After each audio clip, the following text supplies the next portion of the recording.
Ladies and gentlemen, it's the Stephanie Miller Show.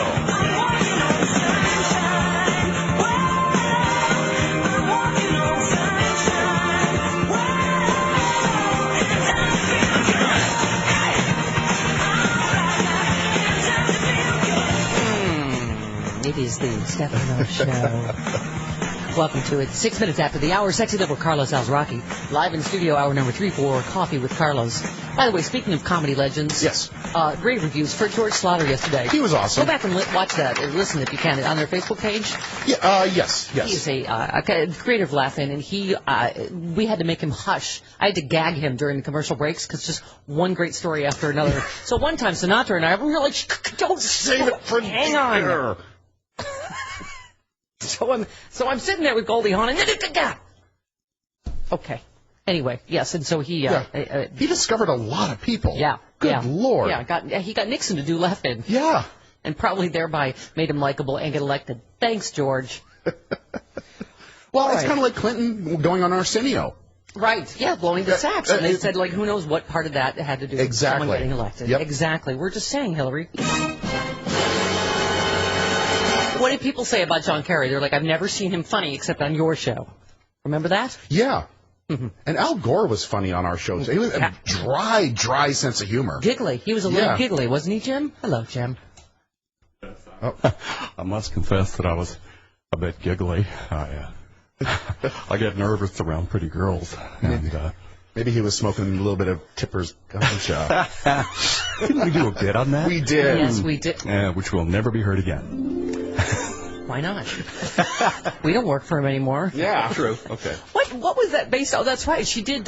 She admitted that she smoked pot. But that was back in the day when that was a thing, right? It was a big deal. Right. Now, when it was a scandal. I just saw a clip now it's medicinal. Yeah. I just saw a clip of President Obama from when he was running. I can't remember on what show he was on, and they said, "Did you inhale?" And he goes, "That was kind of the point." Yeah. Yeah, I did. I still don't think... But you had to be really, like, cagey about it back in the day. I still don't think Clinton actually inhaled. I think he ate something with it in it. Oh, it's that slippery kind of meaning of is. Yeah, well... Is I smoking something now? No. Was In the past at some point and just something? Maybe. Would have had done that. Exactly. I think, you know what, in fact, I think we'd get more than a giggle from Hillary. I think we would get a full boat. She's known to be bawdy, yes. I think I could get one out of her. Just saying. Maybe she was high when she did that laugh. Perhaps.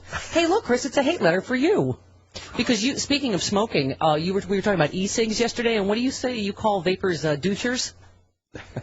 Because you think it's pretentious or something? I don't know. But it's supposed to help you stop smoking. So Norma writes, Chris, I am not a douche.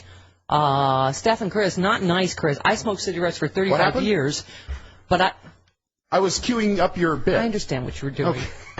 I'm the most important thing in the world. Oh, God, really? I am the most important thing in the world. Really? Yes. Anyway, you were saying you call vapors douchers. Yeah, because when I see them out at the clubs, it's always the douchiest people with the vapes. Well, you need some hate letter music for you.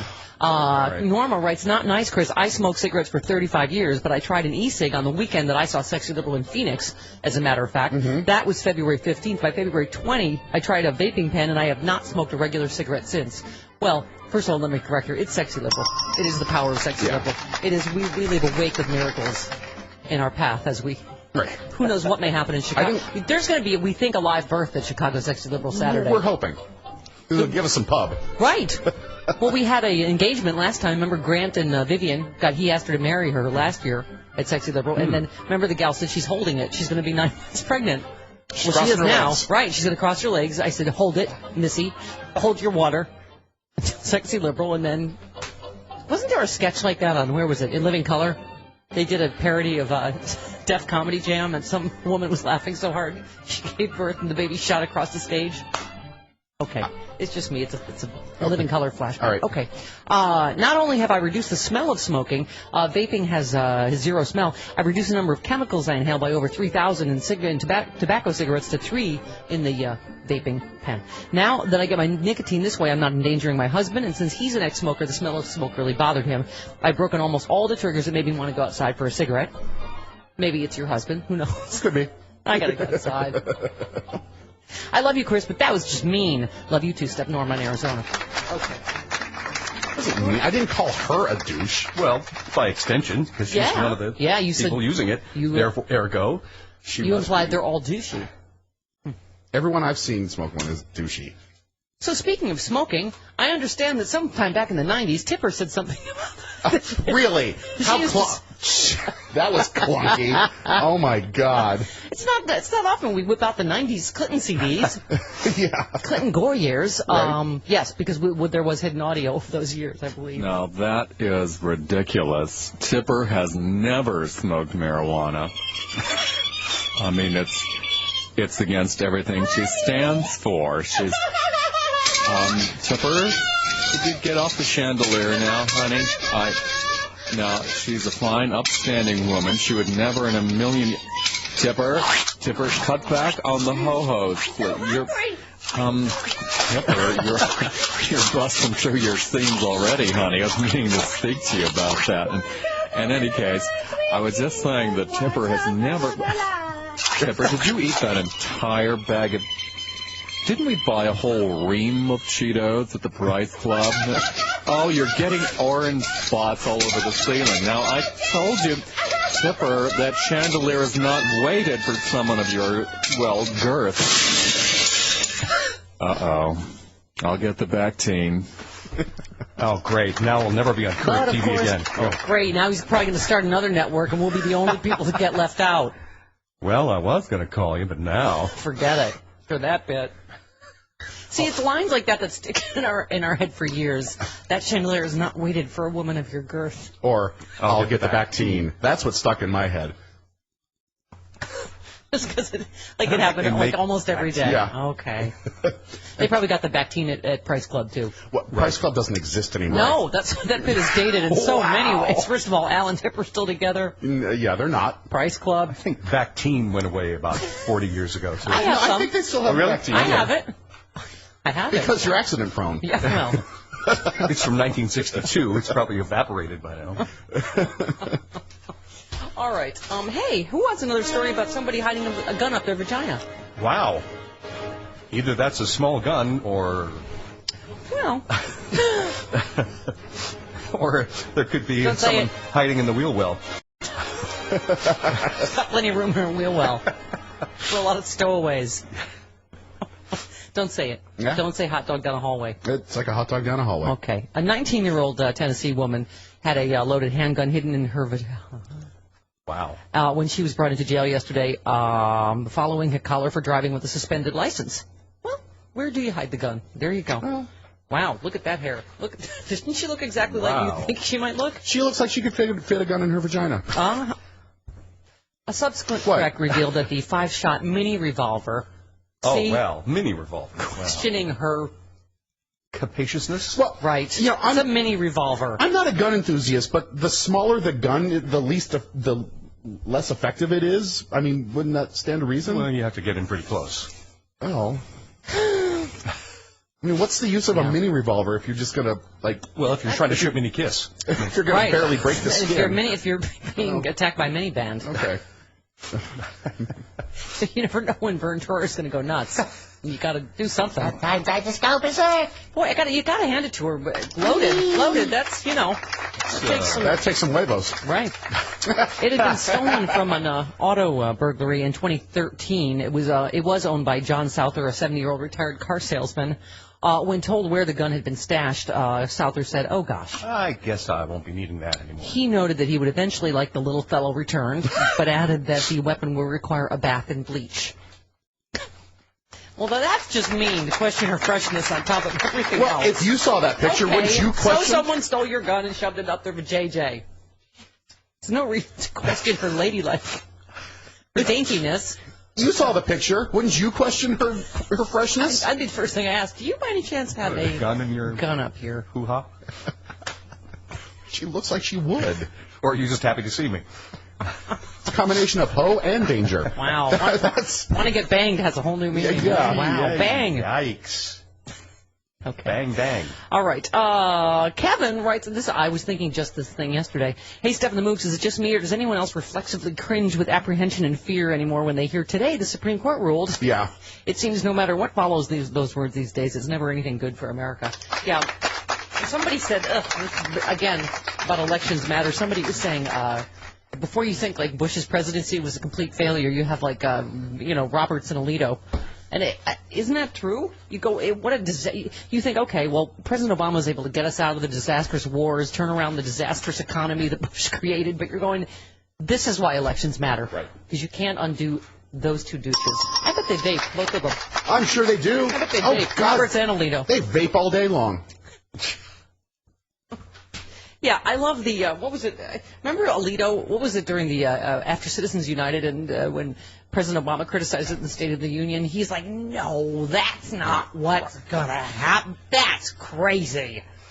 Well, there was, in this latest thing, there were some of the hypotheticals they had posed, I think in the McCutcheon case, he was like, oh, well, that's a crazy hypothetical, that never, and by the way, it's exactly what's happening now. Exactly. We'll tell you about it, Yeah. what's happening in financing post the McCutcheon decision, and in record speed by Republican groups. And Alito there in the oral arguments was like, oh, that's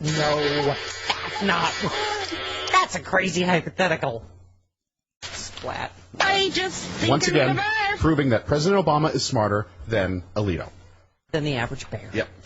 All right, 17 minutes after the hour, this hour of the Stephanie Miller Show brought to you by No Hair. Have you ever noticed celebrities how, they seem perfect, but they have that hair-free skin? I always think, how do they do that? How do they get so beautiful? Well, I asked some of my friends, and they gave me the insider secret for getting that smooth skin without all the hassle. They use No Pro. Oh. No has gone pro. How? Oh, Wow. yes. No nicks, no cuts, no rashes, no expensive salon treatments. Because, I hate going out of the house and getting pestered by paparazzi. Even though I am a celebrity that's just like you. Uh-huh.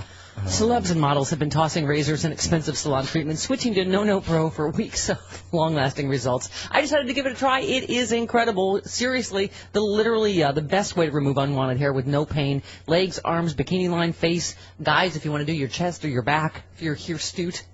Pursuit. Right. There's no T. Okay. Ditch the razors and salon treatments since you've never even seen a razor. Look at you. You're like you could be hunted for your pelt. Ditch razors and salon treatments and switch to No Pro. You will be thrilled. No Pro comes with a 100% 60-day money-back guarantee. Plus, when you purchase, No is giving you a $50 gift card to a dermatologist-recommended and award-winning skincare line, plus a free travel case.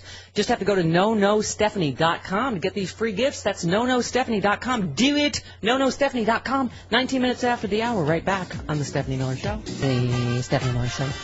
Welcome to it. It's 24 minutes after the hour. 1-800-STEPH12, the phone number, toll free from anywhere. Fred is located as Chief Petty Officer. Everything is fine now. The petty man is here. I want to be petted. I know. Where had the man been? All right. 1-800-STEPH12, the phone number. So we were talking about Supreme Court stuff. Another awful decision, in my opinion, on the Michigan affirmative action stuff. God bless Sonia Sotomayor. Yeah. She kind of got into it with Roberts. Yes. Poked him with a little legal stick. Yeah. Doink. Doink. Doink. Doink. We announced this during the show, and I have the same feeling that Kevin in Chicago does. The minute you say, oh, we have a little bit of breaking news from the Supreme Court, I'm like, what is it? What is it? Yeah. Rich people can just purchase the entire election now if they'd like to, for you can spend $1 bazillion. The Supreme Court on Tuesday upheld Michigan's ban on using race as a factor in college admissions, despite one justice's impassioned dissent. Thank you. That accused the court of wanting to wish away racial inequality. She accused him of being able to wish it away into the cornfield. Yeah. I guess he didn't see any when he was wearing his jazzy white sweater on Fire Island. Presenting a pie. Hi. Hi, have a pie. I brought pie. Look, see? But this does, you know what, this does go to a lot of these same decisions about gay rights. The justices said in a 6-2 ruling that Michigan voters had a right to change their state constitution in 2006 to prohibit public colleges and universities from taking account of race in admissions decisions. This is exactly what happened with Prop 8, and this is how this all started with marriage equality, that voters can just decide something even if it oppresses a minority, and that's what she was saying. Justice Sonia Sotomayor said the decision tramples on the rights of minorities, even though the amendment was adopted democratically. She said without checks, democratically approved legislation can oppress minority groups. Exactly what happened with Prop 8 out here in California. She read her dissent aloud in the courtroom, and Justice Ruth Bader Ginsburg sided with Sotomayor. She said judges ought not to sit back and wish away, rather than confront the racial inequality that exists in our society. She's one of 2 justices, along with Clarence Thomas, who have acknowledged affirmative action was a factor in their admission to Princeton and Yale. Respectively, they both attended law school at Yale. Thomas, of course, a staunch advocate of racial preferences. Responding to Sotomayor, Roberts says it does more harm than good to question the openness and candor of those on either side of the debate. Oh, whatever. Whatever, Judge McDusherson. The Michigan Attorney General is a victory for the citizens of Michigan, who overwhelmingly voted in 2006 to require equal treatment in admission to our outstanding colleges and universities. What your version of equal treatment isn't necessarily equal. Right. Ow. Jennifer Gratz, affirmative action ban supporter. It says that the voters do have a right to vote on important issues and to make decisions as to whether our government should be treating people equally or should be giving special preferences to some. Okay, well, good. Everybody move on. Racism is completely over in America. Well, good to know. You hit the lights. Yep. Okay. Sherilyn Eiffel from the NAACP. What's going to happen is what happened in Michigan, and that is a campaign of disinformation and of fear about affirmative action, a campaign that suggests that minority students are taking the place of others. Yeah, you're right.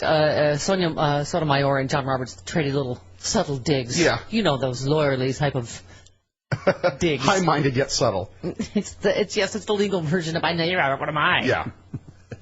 Ipso post facto. Bounces off my sticks to you. Stare decisis. Here, I want you to check on my briefs. Yeah, well, and kiss them while you're at it. This is Roberts famously wrote in a 2007 opinion, the way to stop discrimination on the basis of race is to stop discriminating on the basis of race. Oh, okay, so everyone will just magically do that because you have wished racism away, so sure. Yeah. It's real good what you've done, Anthony. It's real good. Tell us about the rabbits. What? No, What? That's different. Oh, my God. Shut up, both of you. Okay. Of Mice and Men had nothing to do with the Twilight Zone. Listen, here's my last nerve. Here's you.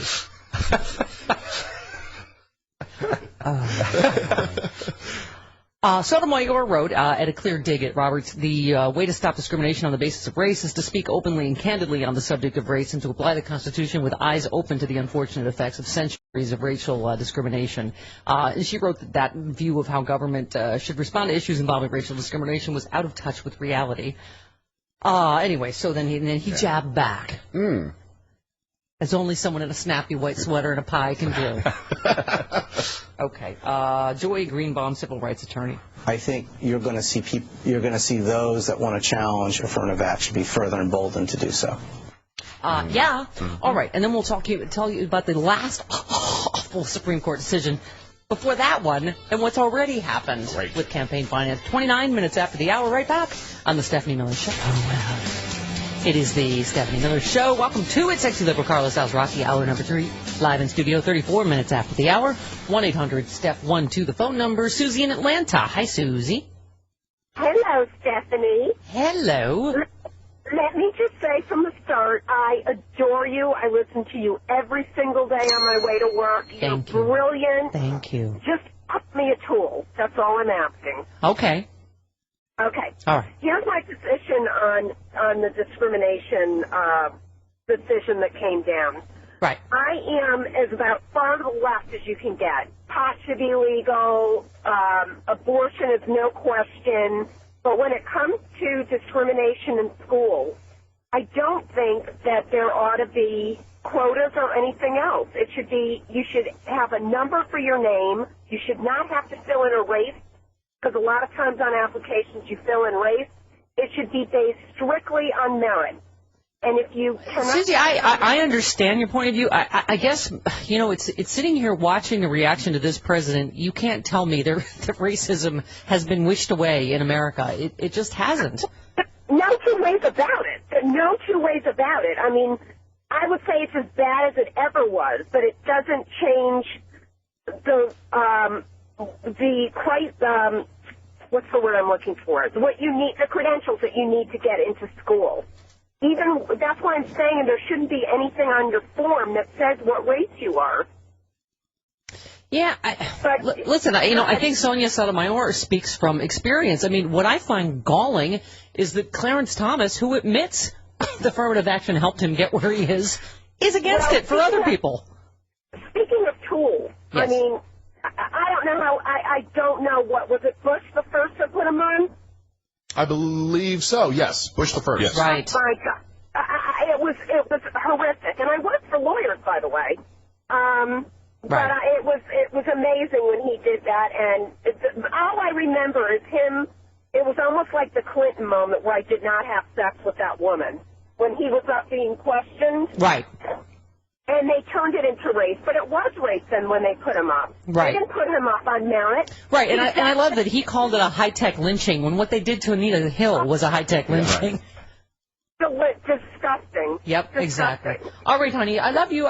We ended in love. That's all right. I respect your opinion. You're just wrong. You know, I don't necessarily agree with her, but I do see where she's coming from. Yeah, no, and I think that's true. There are, fair-minded people that obviously disagree. Right. You just happen to be wrong, because I'm always right.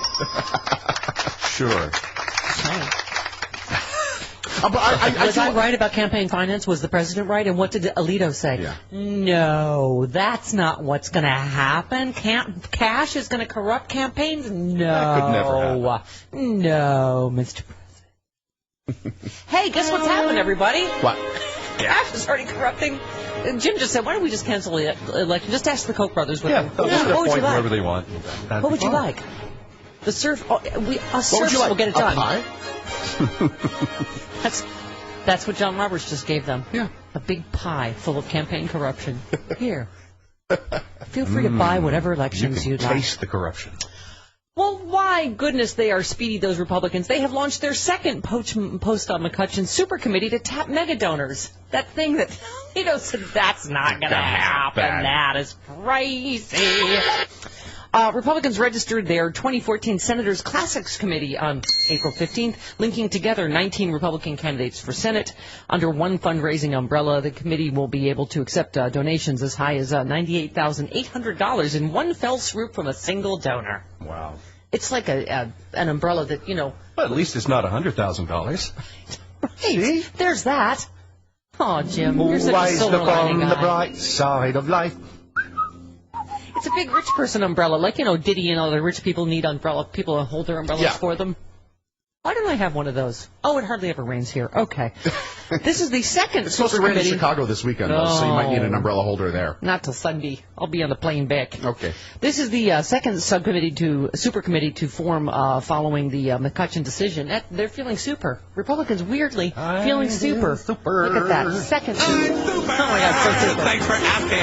All things considered, I couldn't be better, I must say. I'm feeling super. Here's a pie. Nothing bugs me. Everything is super when you're, don't you think I look cute in this hat? In this white sweater. During oral arguments before the court, the justices were presented with the hypothetical situation of a super committee linking hundreds of candidates together to allow a donor to write a check in excess of $1 million. Oh, that could never happen. That's crazy. The Solicitor General also proposed a scenario where these groups could link together state political parties, which could then shift funds around with each other to subvert the base limits, preventing donors from giving $10,000 per year to the state groups. Justice Samuel Alito called this a wild hypothetical. No, Mr. President.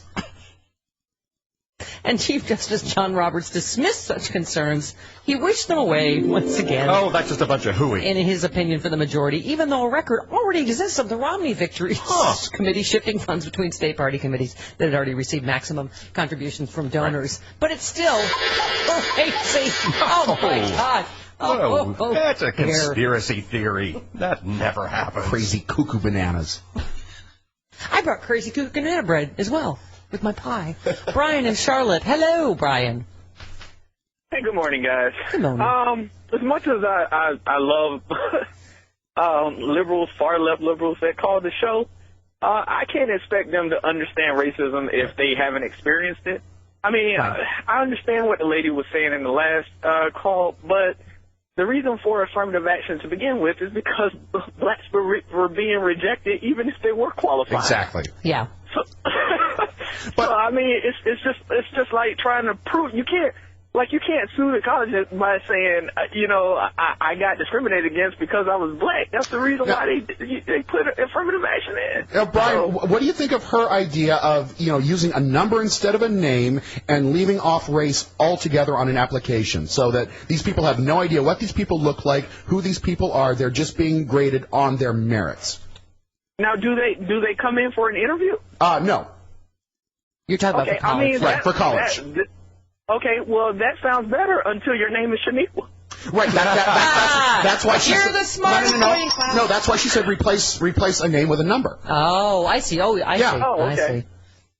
I see. I mean that... What do you think of that, number 69? I mean, that sounds better than the alternative, just, But, I mean, I don't know. There's...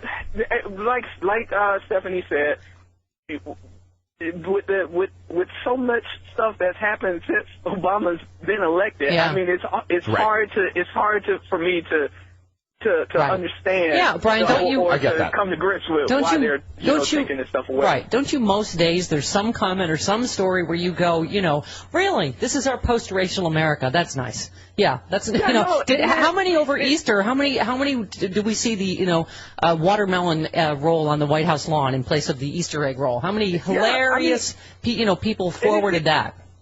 Yeah, and it seems like it's gotten a little worse since he's been president. Yeah. Yeah, no, exactly. Well, thank you, guys. I love everything that you guys do as usual. Y'all have a good morning. I love everything about you, number 69. I picked a number that sounds dirty. All right.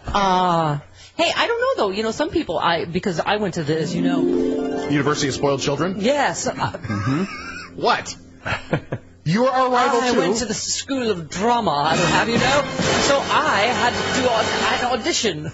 So I'm saying I don't know if some schools have things where you have interviews, because, I never had an interview for any of the school. I even got into USC, and Can I have never some theater music, please? As you know, Jim, I had to pick one comedic and one dramatic monologue.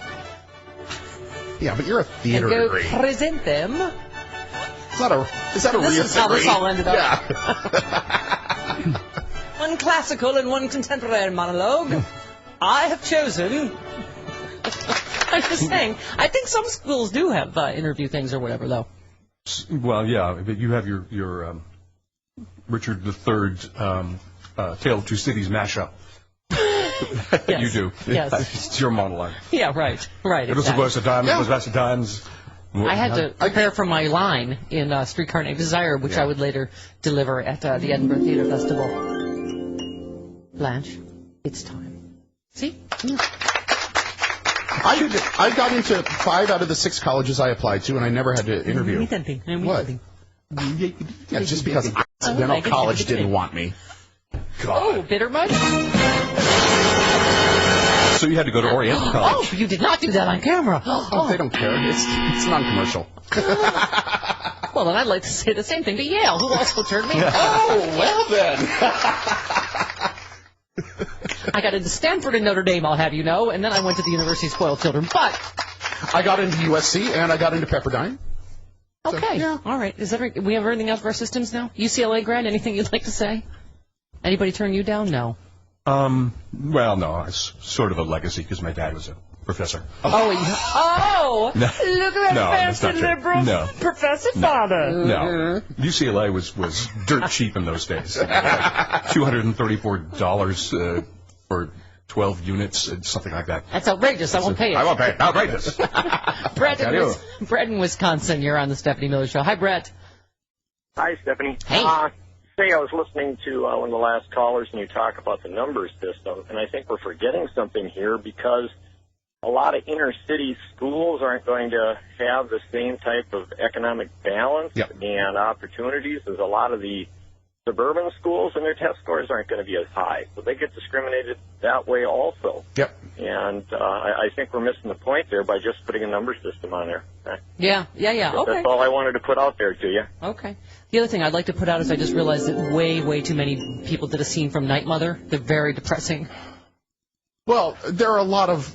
That was everybody's dramatic monologue. Well, there are a lot of monologues in that play, so there's a lot to choose from. Right. And the scenes always sucked and they were like Oscar Pistorius level, over the top, sucky, just, good night, mother. And scene. Okay, I'd like to go into my contemporary... In one of my classes, I had to do a scene from Equus. And now for something completely different. Yeah. I saw that at the American Academy of Dramatic Well, I didn't Arts in New York. have to strip down or anything. And I was still a little Catholic girl. I was like, oh my God, I can see his penis. No, that's an intense play. Yeah. I'll say. Okay. All right, theater flashbacks. All right. 46 minutes after the hour, right back on the Stephanie Miller Show. Yeah, sorry. This is the Stephanie Miller Show. Welcome to it. 51 minutes after the hour, 1-800-STEPH-12, the phone number, toll free from anywhere. Daryl in Atlanta, you're on the Stephanie Miller Show. Hi, Daryl.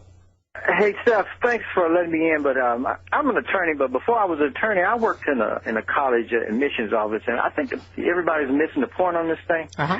It's not just race is an issue. It's these schools want diversity, and the problem is, like everybody said, there's no diversity. But what angers me the most is I see all of these applications coming in, and you'll have somebody who granddaddy went to the school, great granddaddy went to the school, and had C grades when they were in high school, and I'm like, they got a bigger, larger point. So why don't someone out there? Supreme Court, go to the Supreme Court, a case to go to the Supreme Court saying I was discriminated against because of somebody like George Bush getting in on election. It's so funny, we almost collided getting to George W. Bush. Tell me he would have gotten into Yale if his name... Can I get some points for that so I can go back to school? Have a nice day. Yeah, thank you, honey. But he's right. You get points for being a legacy, you get points for being an athlete, and I'm just saying. Or a doofus in the case of W. Right. He's a legacy and a doofus. I'm just saying, listen to any of his speeches. You'd be like, really? There's an old saying in Tennessee, I know it's in Texas, probably in Tennessee, that says, fool me once, shame on you. If fool me, you can't get fooled again. Yeah, got to put food on your family. I like to do my dramatic monologue now. Just kidding. All right, he didn't go to drama school. I'm just saying. But give me a break. He was what? Not even a C student. Tribal sovereignty means that. It's sovereign. You've been given sovereignty, and you're viewed as a sovereign entity. Tribal thing. Didn't we always used to say that he seemed like someone filling out the blue book? I guess it makes you a coin if you're a sovereign. He was always like struggling to finish the number of words he needed in that essay. It's tribal. Sovereignty would be. It means, sir, you are sovereign. Sovereign in member. A way, in a tribalicious. Sovereign tribal nation. Sort of. Kind of. Tribality. You can hear him scribbling through it. Damn it. I need some more. I need to read more words. What's that thing that's part of the word? What's it called? I think he held a pen in his fork like that. It's a syllabus. No, that's not it. Psilocybin. No, that's different. Syllable. That's what I meant. Can you count little scribbly things if they're not exactly words? Can I scribble emoticons? Okay, Marla in Miami, you're on the Stephanie Miller Show. Hi, Marla. Hi, Stephanie. Hello. I've been listening to you for a long time, and I'm a little bit nervous, so forgive me. Don't be nervous. Don't be nervous. I'm an American woman. Okay. And I'd like to respond to the caller that called in regarding keeping anonymity by signing a number. Right. I went to a predominantly black high school, and I also lived in a predominantly black neighborhood. I think that those two demographics alone would give my identity away and let them know that I absolutely, And Marla, I was the opposite.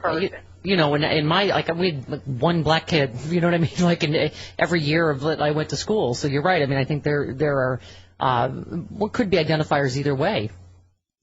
Absolutely. So I think that it's going to be imperative that people are given a fair shot, regardless to yes, it's going to be important for us to be able to meet the standards that are required to get in, but other things definitely need to be taken into consideration, like the fact that we don't have a lot of money for tutoring, and a lot of times, in terms of taking the test, there's no one to actually help you to study and all those types of things. They need to be taken into consideration and give us a fair shot at success in life. And, Marla, that's actually a good point, because I can't even think of the names, but there's like high schools here and, like South Central, and you would know that it's a black high school. I mean, and just like I say, I went to, graduated from DeSales Catholic High School in Lockport, New York. If I applied to any college in New York, they would know that that's 99.9% white kids. So you just do, So, yeah, I mean, I think that's... Yeah, there's no way to completely hide your race or identity. People are shooting holes in your number theory. Well, no, I was just asking a question. I didn't know if it would work, and now I'm finding out that it wouldn't work. So because I'm not a number. Our listeners are the smartest kids in class. Hi, Richard. Richard in Chicago. Hi. Hi. Yeah, I would ask the court this question, but I don't really rely on them very much lately for this. But it seems like there was an earlier case about discrimination in admissions in Texas.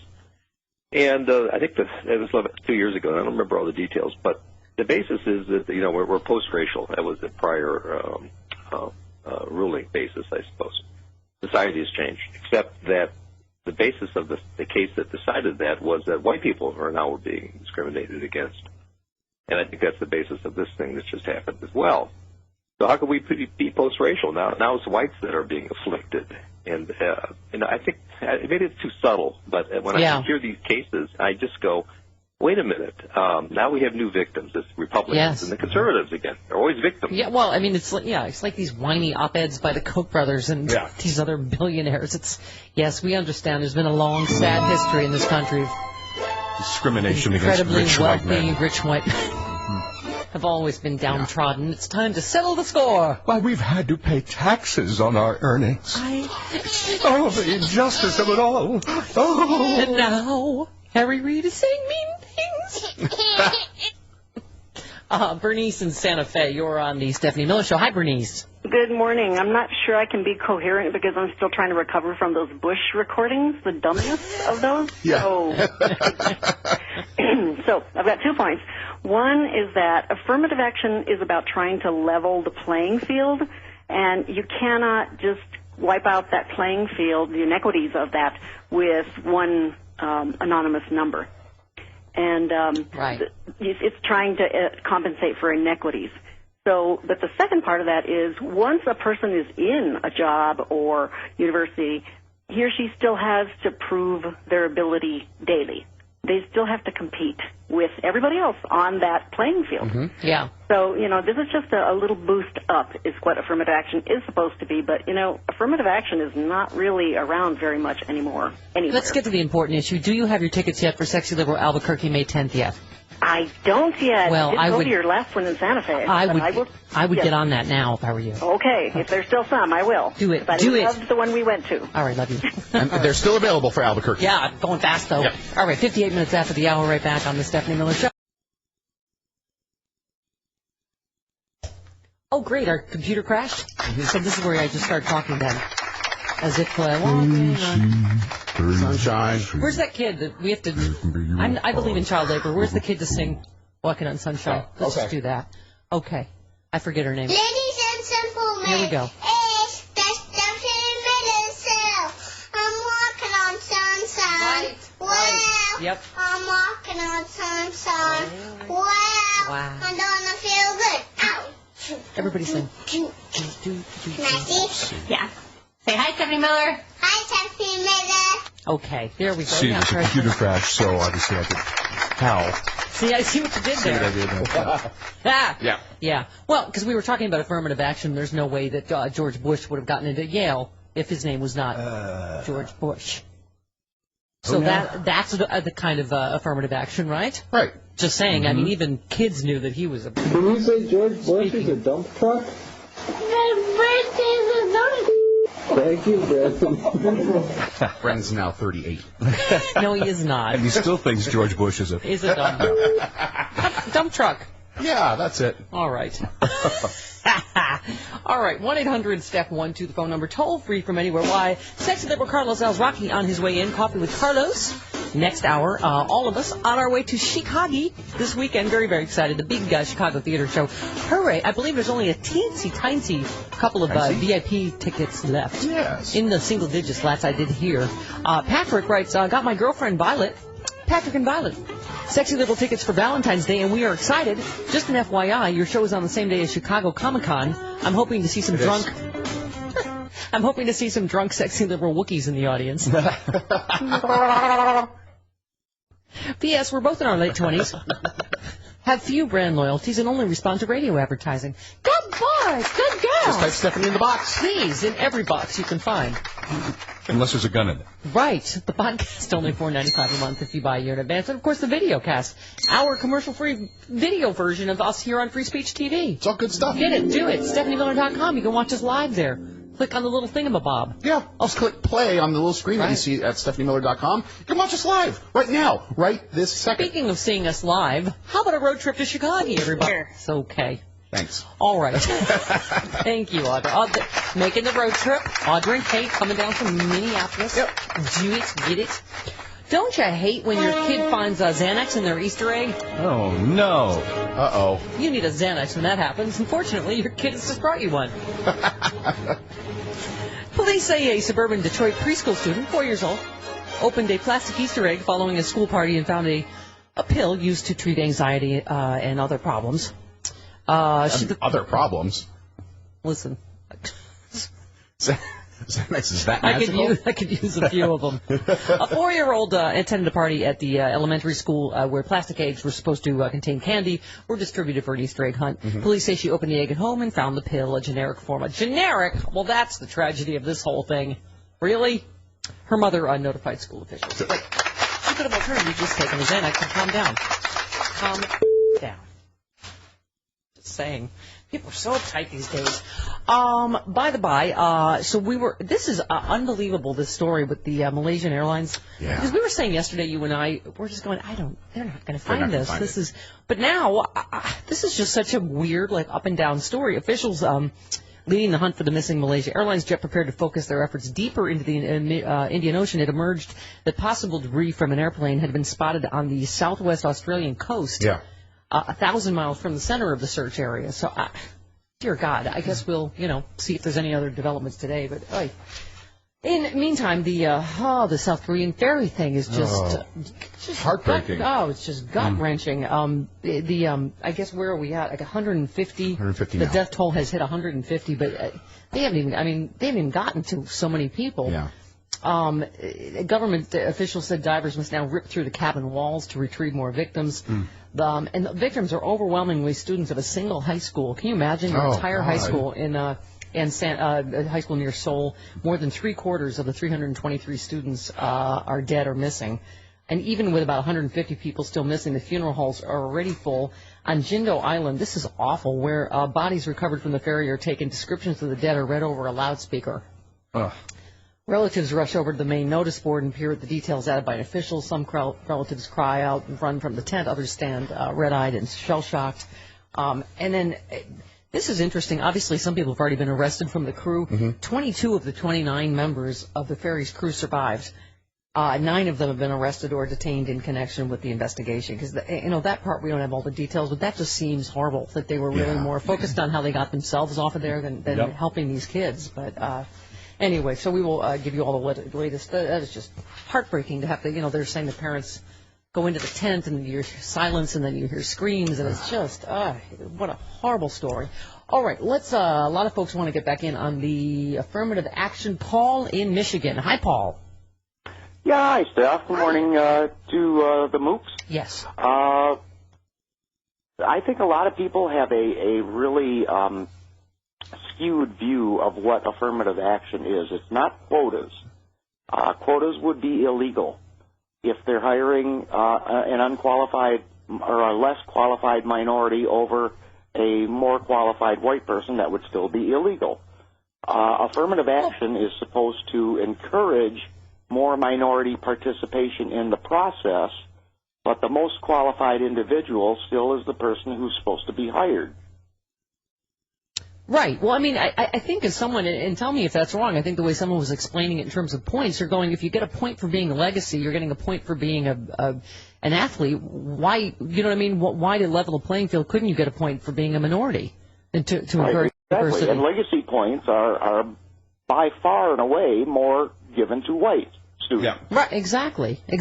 Yeah. All right, let's go to Julie in Madison. You're on the Stephanie Miller Show. Hi, Jules. Hi. Hi. Your show. Hi, I'm a professor of education, and I study racism and college access. And so I just wanted to give the perspective that, you know, what we know is that college access actually starts before birth, right? So which situation you're born into. And if we look at the neighborhoods that are predominantly people of color, there's way more liquor stores, way more unhealthy, cheap food, less access to healthy food. And I can tell you that the people living in those neighborhoods aren't making those decisions, right? Right. The fact that there's a liquor store on every corner and no healthy food. So, and then when we come to college application process, not having a parent who knows the process necessarily to help sit down and help you figure out your application, what to say, what kind of access to schools do these kids have. So, you know, an anonymous system, we're so not ready for that. And the only time that we'd be ready for that is if everybody truly had the same access to college. Yeah. Equal access. And we're so far from that any kind of an anonymous system is just making the playing field that much more uneven. Yeah. Excellent. Well said. All right, let's go to David in Minnesota. Hi, David. Welcome. Good morning, Mama. The thing with this is, I find so interesting about the Supreme Court decisions lately with affirmative action and also this business with you can give any amount of money you want to get to buy the right politician.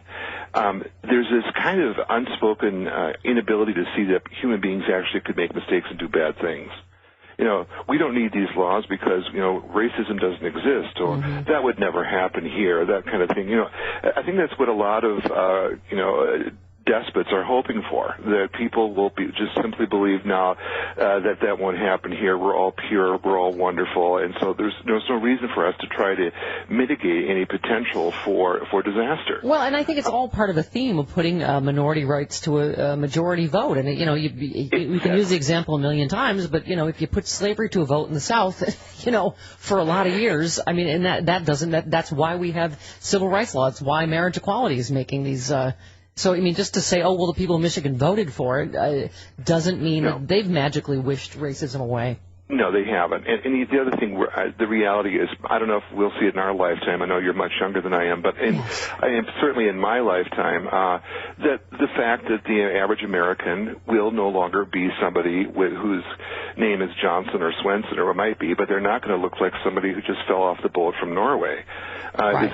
Our culture is changing, and these individuals are screeching so loudly because they're feeling the pain, the squeeze.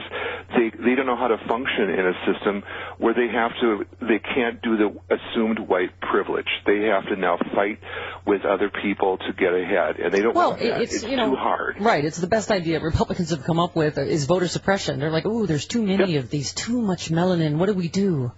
Yeah, we have to. Yeah, we somehow have to, start making these people look bad, and so they do. So, like you said, let's keep them out of let's do anti-immigration stuff. Let's do whatever we can, and it's veiled. I mean, can't people see this? I mean, intelligent people have got to see this. Yeah, exactly. Maybe they don't. Maybe they don't. Or maybe some of them have hoods. Oh, I'm just saying, not everyone that thinks that is wearing a hood. Okay, 17 minutes. I'm just saying. Sure. Which dismisses anything you just said that might be offensive. Right. Because I'm just saying. Just putting it out there. It's tough radio. Just Hitler. saying. I'm just saying. Just saying. 17 minutes after the hour, right back on the Stephanie Miller Show. Pat to Enlightenment tweets, there's two types of Republicans, billionaires and suckers. Republicans, please check your bank account to see which one you are. 1-800-STEP-1-2, the phone number. Will in Albuquerque, you're on the Stephanie Miller Show. Hi, Will. Hi. Some of your callers have been saying that legacy students get a point for being a legacy, and that's just not true. They get a whole lot of points. Yeah. Right. Somebody just said, what do you think the odds of George Bush becoming POTUS if he was not born into the Bush family, for instance? Oh, I think he would have been an assistant clerk at a tire store. But the thing is, I got in as a scholarship student to a Ivy League school, which is a lot like being black in Mississippi. My wife worked at the admissions office, and she was calculating up. She said, if a student was class valedictorian, had straight A's, was class president, was captain of the football team, head cheerleader, captain of the basketball team, captain of the baseball team, president of the debate society, president of the science club, president of the yearbook, et cetera, went to boys and girls state, they would still not have more points than a double legacy like George Bush. Yeah, exactly. I mean, the advantage is just absolutely overwhelming. Yep. And that's something, your caller said people should sue about that. They should be, because there's, but it's also, there is no rich white kid that will ever be deprived of a position in a good school just because of some smart kid. Well, listen, you can get off in court if you have affluenza, as we all know. Yeah. So, yes. Yeah, exactly. By the way, Chris in Yankton, the Bush, I like that, actually. I like Bush selling tires at the, he'd be the assistant manager at the tire shop. Okay, never mind. Chris in Yankton writes, scribbling in the blue book, that's my golden oldie. Gosh, that goes back to what, 2005? Good times. Coloring on ruggy, fruit roll-ups, high-C juice boxes, grapey, toast. It's grapey. I like my ruggy. It's optimistical. I like that yellow. You're going to want the radials. Okay. I think I would go further and say that he would have a job that required a paper hat if he were not born into the Bush family. Yeah. Just saying. You want cheese with that? Oh, it's cheeseburgers. I already got cheese. All right. Never mind. You want animal style? Fran in Rhode Island, you're on the Stephanie Miller Show. Hi, Fran. Hi, Steph. Hi, Moose. Hi. Hello. Hi. I've been in admissions for over 25 years at a private liberal Northeastern university. Mm-hmm. And I have to say, affirmative action, I don't know what people think that it is, but it really isn't quotas. It isn't anything like that, because I got to tell you, what counts, money talks, basically. And that's where the discrepancy comes from. Right. People can't afford to pay, including white middle-class students. So I guess as a country, our question to ourselves is college a privilege or is college a right? And that's something that we have to invest in. And, there are 17 or 18 different factors that will go into a decision, and each school is different. If I was a state school, though, they could take as many students as they want. The other thing is, are you going to tell state schools to take only in-state students, or are you going to cut down on the out-of-state students that you're going to take? Because out-of-state is where the money's at for them. Mm-hmm. Yeah. No, I hear you. Because they pay the full boat. So, Well, and I was mentioning the affluenza case, and I said this during the OJ trial. Justice isn't necessarily black or white; it's green in this country. That's and right. if you have money, I mean, you can't tell people there's not a whole different reality for people in this country with money and people without money. By the way, now O.J. Simpson is a bastard. Now a bastard? Now a warning about O.J. Simpson. Now a warning? Miami-Dade County is going after him for a delinquent water and sewer bill. Well, now he is a deadbeat bastard. The Water and Sewer Department claims O.J. still owes $457.33. O.J. could be in prison for the next 28 years if the bill goes unpaid. It'll be around $4,000 by the time he gets out. Oh. Bastard person. He probably has that money under the cushions on his couch. $427. If he doesn't, Fred Goldman should have it. He could sell some of the O.J. tchotchkes back that he stole back. Yeah. You can sell those again. Can't you resell them once you've stolen them back? No? No. Okay. No, sorry. Linda in Florida, you're on the Stephanie Miller Show. Hi, Linda. Hi. And I want to say good morning to all you sweeties. I just adore you guys. I love you. You're our last line of defense. Well, we're tottering. We're tottering. But go ahead. The trick is getting people to paint defense. Well, your previous caller, I'm writing on him, that the McCutcheon case. Yes. He's absolutely right. People are not paying attention. They did a study at University of Michigan, another talk show host, which I absolutely love and adore, that's retiring. She stated yesterday how you can tell people the facts, you can show people the facts, but the propaganda out there, to believe it. They're like, no, that's not true, and you're like, this is how this congressman voted, and they won't believe it, and they'll keep voting for that congressman that's against their best interest. Right, exactly. Say it with me. It's 28 after. Okay. All right, let's go to Dan in Great Lakes real quick. Hi, Dan. Go ahead. Hi, Dan. I'm a black man. I go to Walmart every other week. We get paid every other week here. And every other week that I go there, I spend between $250 and $300 for my toiletries, my groceries, and everything. Every week, I'm followed by security guards there. Every week. Wow. From the time I walk in till the time I pay my bill. I've been doing that since that Walmart opened there for about 5 years now. Every week. I'm a black man. I've been on this base for 33 years. I've worked hard all my life. And I'm a light-skinned black man. Let me say that. For what that's worth. Right. You think you'd only get followed like half the time. Yeah. Right. You see what I'm saying? Yep. I do see what you're saying. I'm picking up what you're putting down. I know. It's almost as if Walmart were run by right-wing douche nozzles. Huh.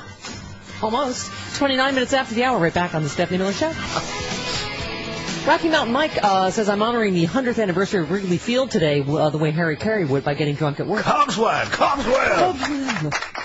I used to love going to baseball games at Wrigley Field. Right? Well, you can go back and say howdy do when you're in Chicago this Saturday for Sexy Liberal at Chicago Theater. I really didn't have time for that. Go say hi to Wrigley Field. Get those last remaining tickets for Chicago Theater Saturday night. Go to sexyliberal.com. Sexy Liberal on Facebook. Do it. Bruce is in Chicago and hates us. Hi, Bruce. Hi, Stephanie. I just happened by chance to turn the radio on in my rental car, and I started listening to you. And I must say, you come from a completely different alternate reality.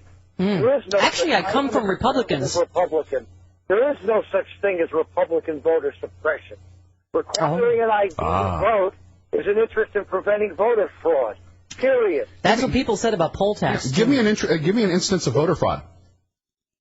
Instance of voter fraud? Yeah. Let's see. You have a precinct in Philadelphia where over 100% of the registered people voted and not a single vote for a Republican. You have voter fraud throughout this country. You do. Obama never would have gotten the nomination were it not for voter fraud. You have people from Chicago that were bused to Indiana that illegally voted in the Republican primary. How come so many white people voted for him then? They want his political camp. He wouldn't have. How did he get the nomination from Hillary? What do you mean? I'm just saying, it started out with voter fraud.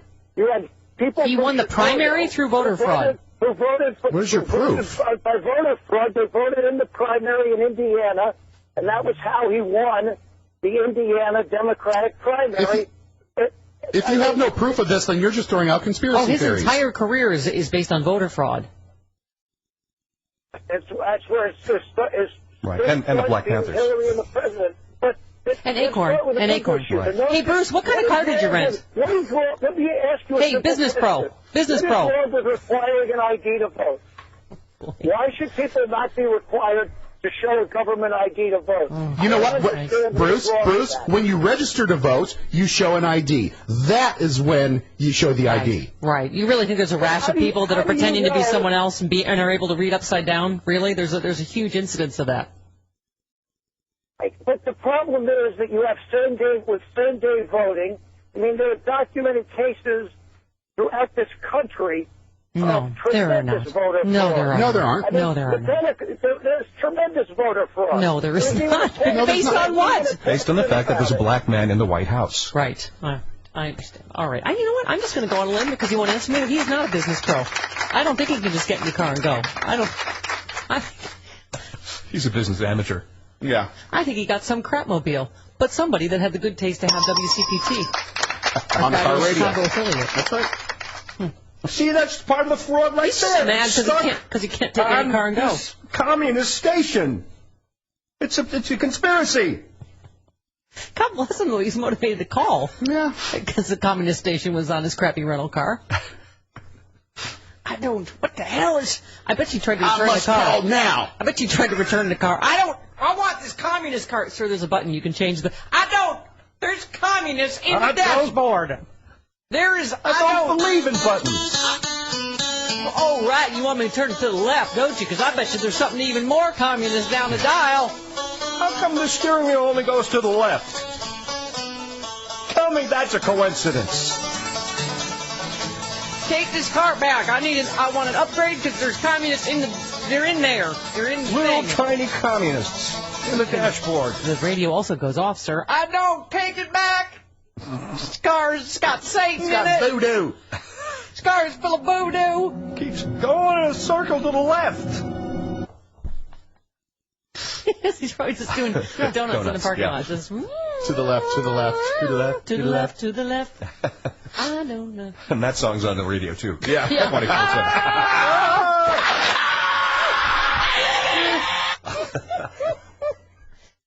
What would you say? They'll be calling you a liberal.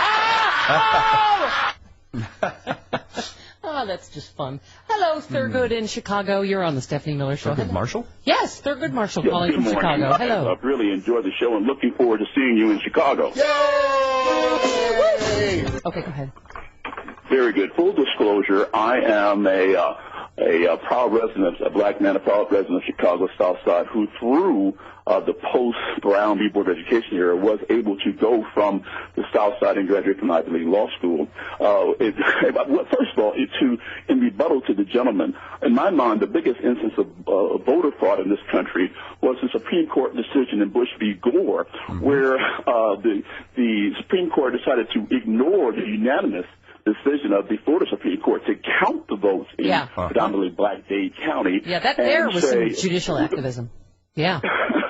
We're going to ignore states' rights in this instance and don't count those votes, and we're going to give that vote to, we're going to give the election to Mr. Bush. And oh, by the way, don't use this decision for any precedent because we want to maintain states' rights. So in my mind, that's the greatest en masse notion of instance of voter fraud. Yes. To the case at hand, Thurgood Marshall, in his dissent in the Bakke case, Regents of California versus Bakke, he made the comment, "We've come full circle." And in his dissent, he points out that slavery in this country began in the 1600s, affirmed by the Supreme Court in Dred Scott, saying that black people are property. You can do anything with them; they don't have any rights. And subsequently, Plessy v. Ferguson was ruled separate but equal, the notion. So separate but equal is really more of the Supreme Court engaging in whatever polemic word games are necessary to maintain its power in the minds of the few. Same the notion of affirmative action. This is absurd. So let's think about it. Centuries of slavery, 100 years of Jim Crow. I mean, were we short a couple? We just needed maybe 400 or 500 years of slavery for a remedy. A racial wrong requires a racial remedy. So we have it in our country's history. The Indians, they received casinos and the like. Right. The Japanese, their internment, they received compensation for that. Isn't it ironic that post-World War II, we decided to have a Marshall Plan that poured billions of dollars into Germany to help reestablish that nation, but the injustice of centuries of slavery and Jim Crow has no remedy. Those who would oppose affirmative action, hang on, my ride's akin to a man who has just murdered someone, and at the sentencing decides, you can't impose the death penalty on me because I've had a change of heart. I no longer believe as killing as being appropriate. This is what this nation says when there is no remedy for centuries of deprivation in terms of slavery and Jim Crow, when it says you cannot use a racial wrong to be a racial. You are smart, and can I just say, I cannot believe how young you sound, Thurgood Marshall. That is really amazing, and thank you for that. Well, he's my hero. Were you named after? Black boy. I beg your pardon? Were you named after Thurgood Marshall? No, ma'am. I use his moniker respectfully to reference his scholarship, his courage. Imagine going into Southern courtrooms and arguing on behalf of a people and their right to exist. And I offer this. Do you understand my African Americans have fought and died in every single conflict in this country? Yeah. From its inception, for freedom they did not have themselves. I had family members who fought and died in Korea, World War II, Vietnam, for their right to vote, the right to participate. I suggest to you that when we have no access to education, when we have no access to jobs, what we have is taxation without representation. Thank you. Thank you. They're good points. And by the way, that was a good point, that is the biggest case of voter fraud we've had, is the handing the presidency to George W. Bush. Yeah. Right? Mm-hmm. John Roberts and Company, wasn't he? I'm just saying it was polite. Before. Who am I thinking of? I don't know. I mean, just whatever the majority was then. That was judicial activism. Yeah. That is the textbook definition. Yep. It was polite chipmunks handing the presidency to someone for the first time. After you. Oh no, you first. Thank you. Here you go. Sorry we held you up so long. Both in 2000 and 2004, we had people who were responsible for making sure the elections were fair, who were working for the Bush campaign. Yeah. Yes. Well, Catherine Harris. That was her. Yeah. Oh, Catherine Harris. And then, what's his face? Kenneth Blackwell in Ohio. Oh, that's right. Larry in Columbus, you're on the Stephanie Miller Show. Hi, Larry. Hi, Larry. I'll take you off speaker. How are you? Thank you. Good. Hey, just a couple quick questions. I call about one thing, but you started talking about another. How dare I? The other gentleman who you're talking to, the guy that called up saying that you have to show ID and everything, your guy responded that you have to sign up and show ID to get registered. Is that correct? Yes. Well, you have to show some form of a birth certificate or something like that. Yeah. So why can't they bring that ID when they go to vote? But why should you? That's what the point is. You've already done it. If you've registered. To get into your bill, to get into Sirius, or to get into the Democratic Convention, Republican Convention, you have to show ID. It's common sense. When somebody says, well... But getting into the Democratic or Republican National Convention is not in the Constitution. It's not constitutionally... Look, right, you need a special credential. Not everybody can get those. I love the argument that says that just show me that there's voter fraud, which there has been, but that's beside the point. Oy. Does that mean we should leave the bank? Where has there been voter fraud? They have done study after study. There is some ridiculously low percentage of voter fraud. Let's just say there hasn't been voter fraud. So why should we tempt it to bring I see. It would start now. Well, why don't we just have IDs? Since the Do you think there's a reason that the students, old people, and minorities are less likely to have an ID because those people tend to vote Democratic? You just said to register you have to have an ID. So you've now taken that argument away. Somebody to get registered has to have an ID. You have to have a birth certificate, which everybody has. You are trying to Not everybody has an ID. People that tend to vote Democratic from voting, period. The rest of it's all a load of hooey. Exactly. All right, 45 minutes after the hour. Voter fraud! Where? Give me an instance. They still can't give one provable instance of voter fraud. Just because they said. Obama, Hitler, commie. Yeah, they give a string of stories with no background. Benghazi. 45 minutes after the hour, right back on the Stephanie Miller Show. If you jumped around and banged our heads on the low ceiling. Yeah. Get back here. Jump. You know the people under the stairs? That's us. That's us. Literally under the stairs.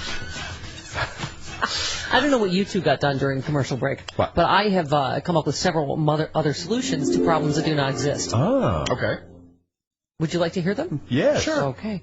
The unicorn extermination bill. I'm going to be putting that before Congress. The Loch Ness Monster preservation law. Okay. Well, the Loch Ness Monster's real. I've seen pictures. All right. I'll just change that to Sasquatch then. Something. No, they're real too. All right. Chris in Yankton, because we had a yelly guy about all the massive cases of voter fraud in the country. Oh, don't call me a yelly guy. Oh, and Snopes has debunked him, by the way. Right. The Philadelphia story. Yeah. Right. Not the one with Tom Hanks. The other one. Nobody. What? Not a single Tom vote Hanks. was recorded. Jimmy Stewart. And Philadelphia story was a story about the guy that died of AIDS that starred Tom Hanks. Oh, no, that's Philadelphia. That's not the Philadelphia story. Oh, my God. Oh, my God. We just have to shut the show down now because I misspoke.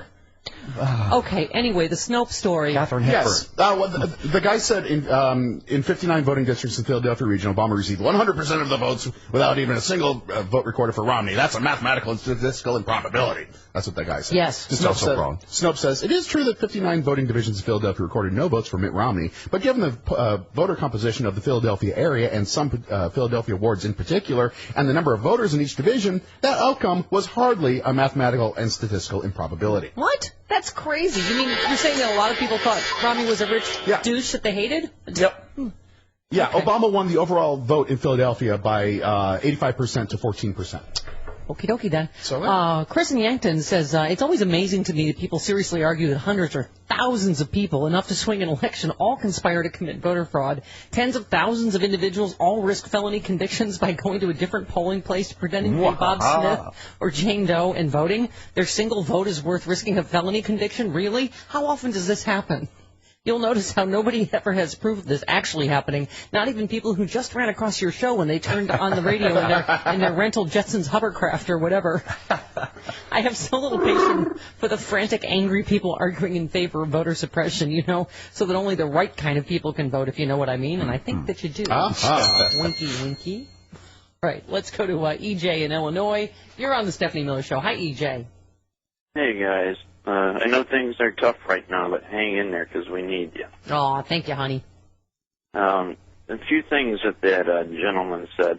He said there was fraud in Illinois because there's proof that a bunch of people voted in the Republican primary. Well, it's open primary. You can vote however you want at the primary. I think you missed his point, and that is that President Obama's entire political career is built on voter fraud. Right. Well, he also said that there was voter fraud, a bunch of voter fraud in Indiana, and actually in the last 10 years there was 5 cases. All 5 were Republican voters that voted twice in 2 different precincts. Also, there's a big thing. ALEC was really ingenious in what they did here, and they used Fox News and other conservative outlets. For 4 years, they kept calling voter petition signatures voter fraud. So they say, voter fraud again, Mickey Mouse, Fido, and it's voter fraud. This is a crime when people do this. Right. Well, it wasn't. When you sign off, it's anonymous, and then when you get to the local precinct, they go through and just cross those out.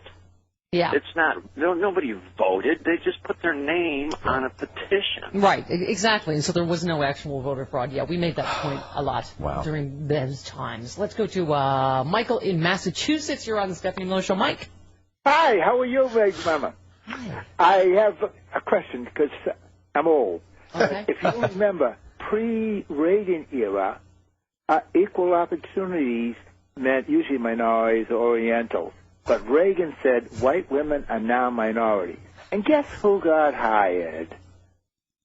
Who? A black male never got hired again. Also, if you go to any department store, look who the guards are. They're always black males or sometimes black females. You hardly ever see a white guard at any store. Because most white males are afraid of black males. I see. And you'll see it over and over again. So what? I think I might be missing your point about affirmative action. Okay, I was saying affirmative action. When pre-Reagan, affirmative action meant hiring a minority. But under Reagan said white women are now minorities. So therefore, you can meet your EEO requirements by hiring white women. So as a result, minorities never got hired anymore. They always hired white women.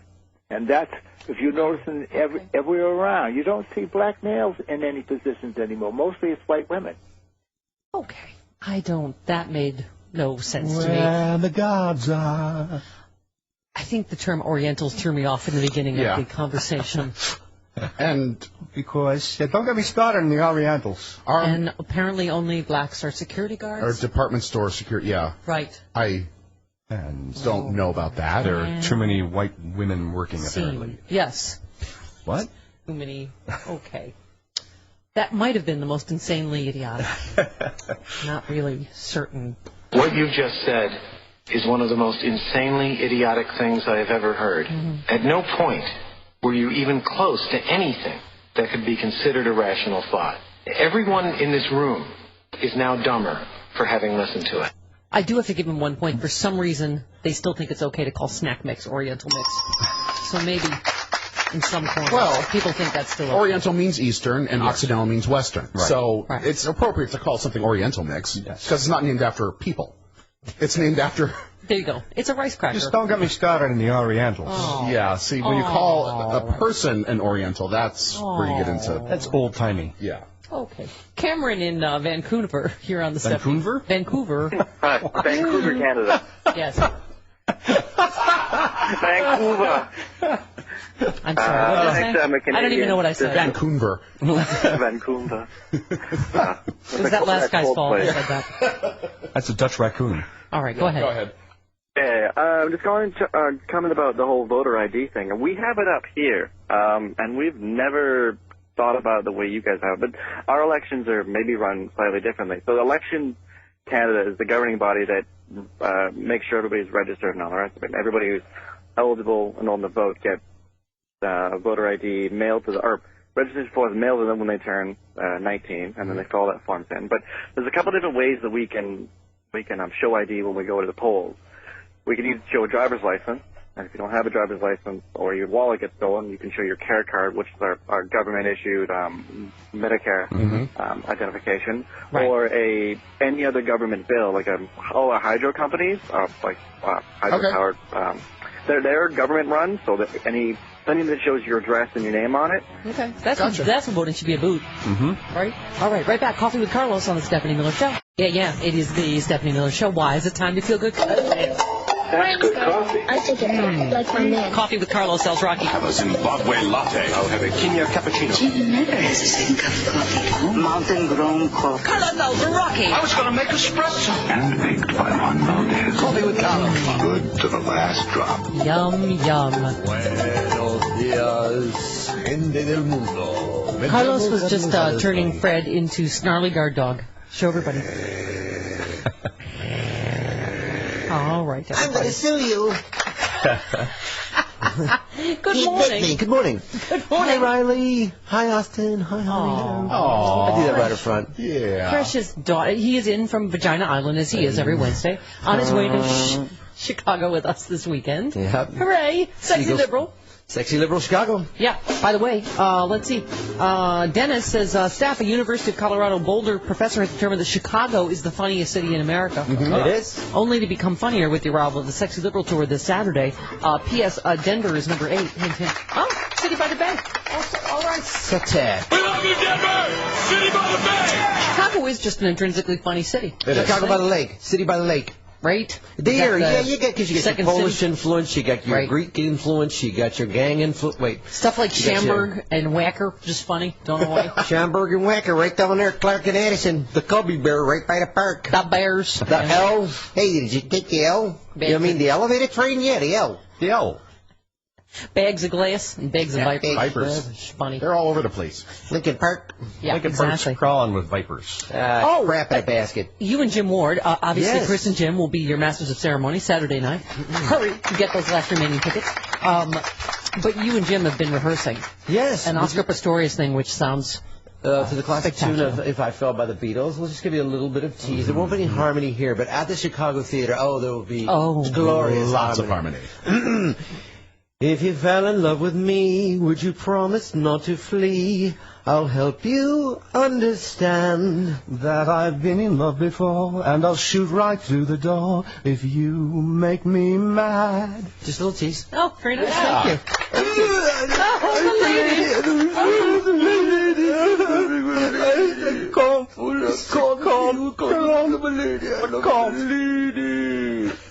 Did you hear the story that he had an acting coach?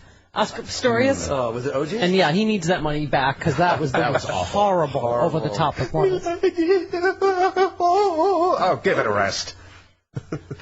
I thought there was one shot of him with just like, he's like this, and there's just snot draining. I'm like, I did not need to see that picture. Oh, lady. Awful. Give me a mucus fountain. Ew. All right. We've been talking affirmative action. You've been talking? All morning. We're talking here. Let's go to Dan in Irvine. Affirmative action, voter fraud, etc. Dan, you're on the Stephanie Miller Show with Carlos. Hi. Hey, Mama, how are you? Good. Go ahead. Hello? Hello, go ahead. Can you hear me? Okay, hey, yeah, listen, the best example of voter fraud was Mitt Romney in 2010. He made a big deal out of voting for Scott Brown, but he was registered to vote from his primary domicile, which was his son's unfinished basement in Belmont, Massachusetts. That's right. I just can't imagine Ann Romney sleeping on a sleeping bag down there. Yeah, exactly. Because somebody was calling in earlier because they were startled. We were in their dashboard of their rental car. They'd never heard such communism on the radio. And he said apparently there are massive amounts of voter fraud in America. Millions. Like 162 cases or something out of millions of votes across the country? Right. That's about it. Exactly. Let's go to Rob in Phoenix. Hello, Rob. Welcome. Hi, how you doing? Good, go ahead.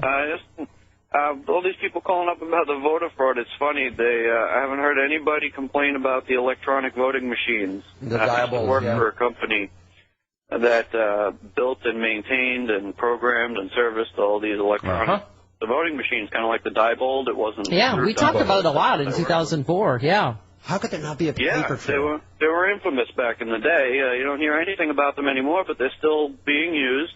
And they're still just as easy to manipulate. Hack. You literally just need it's like a little card, like a little credit card shaped thing that gives you access to any machine you want. And from there, it brings up a very easy to use screen. And it says, do you want to change this number or that number to whatever you want? I remember, why should he even have that option? And I remember there were a couple of major Republicans that owned the voting machine companies. I'm like, how is that? Legal. It'd be like if I owned Arbitron. As it turns out, I have 1 zillion listeners, and no one else listens to anybody but me. No, don't look at the machine. Don't look at it. Don't look at the machine. No. It's proprietary. Yes, exactly. But we have these optical scanners now instead of paper ballots, which we used to have. So we have no idea whether our vote's being properly go through? Did it tallied. get hacked? Yeah. Yeah.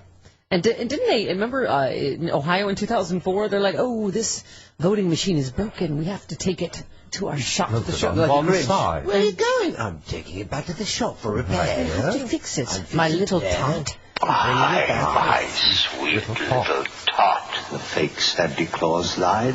There's a light on this tree that won't light on one side. So I'm taking it home to my workshop, my dear. Take it up there. I'll fix it up there. Then I'll bring it back here. Once I've cleaned out all the Democratic votes. See that it voted for it. There, everyone voted for Bush. Brian in Florida, you're on with Carlos. Hello, Brian. Hello, how are you? Hello. Go ahead. Your big jangly 1940s phone. Just want to make an observation. It's your phone. Oh, it's my phone. Pardon me. Go ahead. Go ahead. Is it possible that when there is disagreement, whether it be politically or for any other topic, that we have our own identities wrapped up in what we believe, so therefore we're unable to see clearly the other person's point of view, and it easily just materializes in sarcasm and name-calling, and the person must be a buffoon, because if I'm wrong, it's my identity I'm wrapping up with, not necessarily the subject that I'm believing in. Well, I don't name call everyone, only the idiots. And I always go back to this. That pertains to whatever the subject matter is. For example, in gay marriage, somebody says, you're not tolerant of my belief as a Christian to deny gay marriage. Yes, I'm intolerant of your intolerance, which is based on myth and fable and not scientific fact. Right. So in that case, if you're wrapped up in your belief, in my opinion, you have a right to be called a buffoon because you're not basing it on anything realistic or scientific. You're basing it on myth and fable. So in that context, yes, but you're right. It does and not everyone that's wrong is a call. douche. Just some douches are. I'm just saying that happen to also be wrong. It's obviously better for the air. It's better for Fox to be sort of visceral. It's better for MSNBC to have Rachel Maddow going off and getting angry. You know, Chris Hayes is not as exciting maybe as Rachel Maddow or as Lawrence O'Donnell. Yes, it can degenerate into name calling. No one's as exciting as Lawrence O'Donnell. That never degenerates into name calling, you idiot. Stupid liberals. The one I hate And I don't even know if I could say it. It's lived hard because I've now recently worked with a lot of kids with Place Michael's Learning Place. Right. They told me that the tard word is the equivalent of the N word in other cultures, and so for people to throw that out, it's just that kind of stuff drives me. And nobody's bigger on name calling than Bill O'Reilly on the right. You pinhead! Ideological zombie, loony ideologues, cowards, gutter snipes, charlatans, and jerk. I just think he's a weasel. You're a paranoid crazy. You're either a moron or a liar. He's a corrupt midget. Corrupt midget. He used to work for Willy Wonka, but then he tried to steal all the secrets. Gina in Tacoma, you're on with Carlos. Hello, Gina. Hi. I was wondering, the thing that I keep thinking about with photo ID is that what's so wrong about showing photo ID, but they exclude student ID as a viable form of ID. It has their picture. They're going to a state school, but they don't want to have students voting. That's right. Yeah, well, and a lot of elderly people that either don't have driver's licenses or some, there were in a lot of states, Gina, there were women that have been voting for years couldn't vote because their married name didn't match their maiden name or whatever. I mean, it is making hoops for people to jump through to make it harder to vote. I mean, period. Mm-hmm. Let's go to Dave in Chicago. Hi, Dave. Hi, Stephanie. They did a study, and they found that, when I say they, I saw this on MSNBC, it was like a 2-year study. They found like 0.00009% voter fraud. I learned in grade school that the further you get to the right of the decimal, the smaller the number gets. That is 9/100,000ths of 1%. If you were to take 1%, divide it up into 100,000 pieces, and gather up the 9 pieces, that's the representation of voter fraud. This is crazy. Right. Exactly. I was busy coming up with solutions for other problems that don't exist, and I think that's a good use of everyone's time. Let's go to Orlando in Massachusetts. You're on with Carlos. Hello, Orlando. Hi, Steph. Hi. Pleasure. I'm glad you took my call. Thank you. Just wanted to bring up one important point. Didn't the Bush administration do an investigation on voter fraud and found that the percentage of voter fraud is about the same as getting hit by an asteroid? As the last gentleman said, it's very minute, statistically insignificant. Mm-hmm. It has happened a few times, but it's statistically insignificant. It's like replacing your engine because a drop of oil got on your driveway. We've got to replace the whole engine. It's just a drop of oil. Like George Bush's grades in math. Yes. Statistically insignificant. Way more people would be disenfranchised than instances of voter fraud being caught. Absolutely. And I did drink a couple of bottles of Pythagorean theorem. Good stuff. Gives you energy. 17 minutes after the hour. This hour of the Stephanie Miller Show brought to you by Carbonite. Our lives more and more reliant on our computers. Rate. In order to keep up, we add new computer files, revise the old ones, totally dependent on them being there when you need them. That's why all our computers need Carbonite Online Backup. Over 50,000 businesses trust Carbonite to back up all of their files. Why? Because it is the total backup solution. It's automatic. It's cloud-based. Doesn't that just sound cool? Yeah. Okay. Your files are encrypted. They're stored securely off-site, and Carbonite offers affordable backup for your home computer. I got it there. Well, my home computer's there, 4 feet over there, and then this is my work computer. What is that, from the 50s? It's all backed up in the cloud, resting. It's encrypted, it's stored securely, and it is so affordable. I've had so many people thank me. Be one of those peoples. Go to Carbonite.com, type in my offer code Stephanie right now. You get a free trial. No credit card is required, plus 2 free bonus months with your subscription. Carbonite.com, offer code Stephanie. We continue sipping some coffee with I'm Carlos. Guzzling. Right back on the Stephanie Miller Show. Good. Stephanie Miller Show. Rob writes, Steph, Jim, Chris, Carlos, so excited to meet all of you Saturday night. Been a regular listener for years, as has my wife, Kathy, who will be with me. Hi, Kath. Kathy. Kath. Oh, Kathy. Oh, I think we have quite a few friends who will also be in attendance. We won the contest at WCPT, so we'll be VIPing it. Woot! Well, VIP, I'm going to bring some Altoids. Are you seriously strong, man? I hope Carlos does the giving his baby a bath routine, which is cartoonish and hilarious. Yes. Someone has sent me this bite, for instance, for baby stack. We say baby stack for you. Yeah. Because Thank you you. have baby. escaped. I let my baby play with a plastic grocery bag while I walk her in the morning. I'm just too tired to deal with it. I was like, don't choke and don't put it over your face. You're too young to do that. So, Riley is, how old? Riley's almost 3, and Austin is just over 3 months, almost 4 months. Well, Riley has failed already in life. Why do babies cry all night? To prevent more babies. This from Science News. Babies cry at night to prevent siblings, a scientist suggests. Yeah. Sorry, she tried her Riley. hardest. Did she? Yeah, Oh, damn well. earplugs. When a baby cries at night, exhausted parents scramble to figure out why he's hungry, wet, cold, lonely. Who knows? But now a Harvard scientist offers a more sinister explanation. The baby who demands to be breastfed in the middle of the night, preventing his mom from getting pregnant again. Devious little Proving creatures. that babies are evil. The devious intention makes perfect sense, says an evolutionary biologist who describes his idea. Another baby means having to share mom and dad, so babies are programmed to do all they can to thwart the meeting of sperm and egg. Yeah. Or Riley jumping on my wife's crotch like the face hugger from Aliens. There's no way you're getting in here. Nighttime nursing liaisons keep women from other sorts of liaisons that might lead to another child and beyond libido-killing interruptions and extreme fatigue. Frequent night nursing also delays fertility in nursing women. Devious little germ wagons. Soul-sucking, manipulative babies. She had a big hot popcorn explosion this morning on my way out the door. Had to take care of that. Oh, boy. All up the back, the light switch on top of the roof. Got on the dog. The wheelbarrow. Neighbor's yard. That sounds fun. Yeah. Oh, dear. So, you've been pioneering a new shade of brown paint for absolutely your house. mustard, if you please. Oh, God. You make Well, how did you get that Tuscan color? Well, you don't want to know. What's that called? The kind of like painting that they do with a sponge. What's it called to get that rustic look? I don't know. Padding. I don't know. Sponge painting? No. Okay. What? There's a word for it. Yeah. She did Leroy Neiman this morning. Stippling. No. Stipple things. Yeah. Matthews. Yeah. John in Boston, you're on the Stephanie. Boston Strong. Hello. Hi, John. Hi there, Steph. Hi.